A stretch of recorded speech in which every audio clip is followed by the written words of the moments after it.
What's up, guys? Today we're going to be bleeding the coolant on this 2005 Ram 2500. It's pretty simple, so let's get started. First, you're going to drain the radiator and pull the lower rad hose, which I always do. It just gets all the coolant out.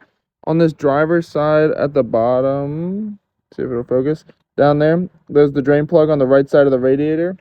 Next, you're going to empty your degasser bottle. It's pretty easy. I like to suck it out. Sometimes you can take it off and just dump them out. It just depends on how much of a pump you have.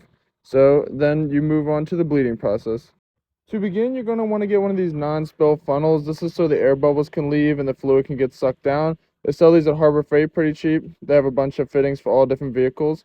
You're going to fill this up to about halfway, which fills up the radiator and the surrounding system. And then once it's filled halfway, you're going to go inside the vehicle.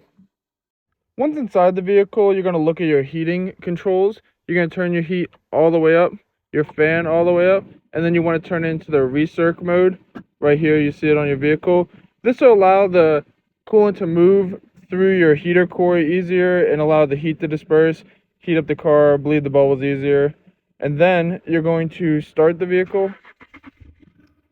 You want to keep an eye on your bleed funnel because you don't want it to get too low. If it gets too low, it'll suck more air in and it's terrible. So pretty much you're waiting for the heat to come out of these vents. Once the heat's coming out of the vent, you're pretty much up to temperature. You also can use a scan tool and check exact temperature.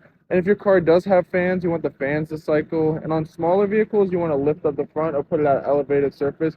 It helps bleed better. But yeah, I'll keep you updated when it's done. So our coolant temp is staying steady at 207. There's heat blowing out of here, and there's no more bubbles coming out of the funnel.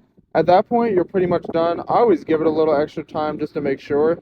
Once you're done, shut off the vehicle and let the coolant go down. Then you're going to take the rest of the coolant in the funnel and fill up your degasser bottle, and then make sure you put that at the proper temp. Over the next few days, you're going to have to check your coolant to make sure that it is at the proper level, but only fill it up when it's cold, not hot, because then it won't read properly. The coolant expands, so then it'll expand into the gasser bottle, and you'll get wrong readings, and it's a whole thing.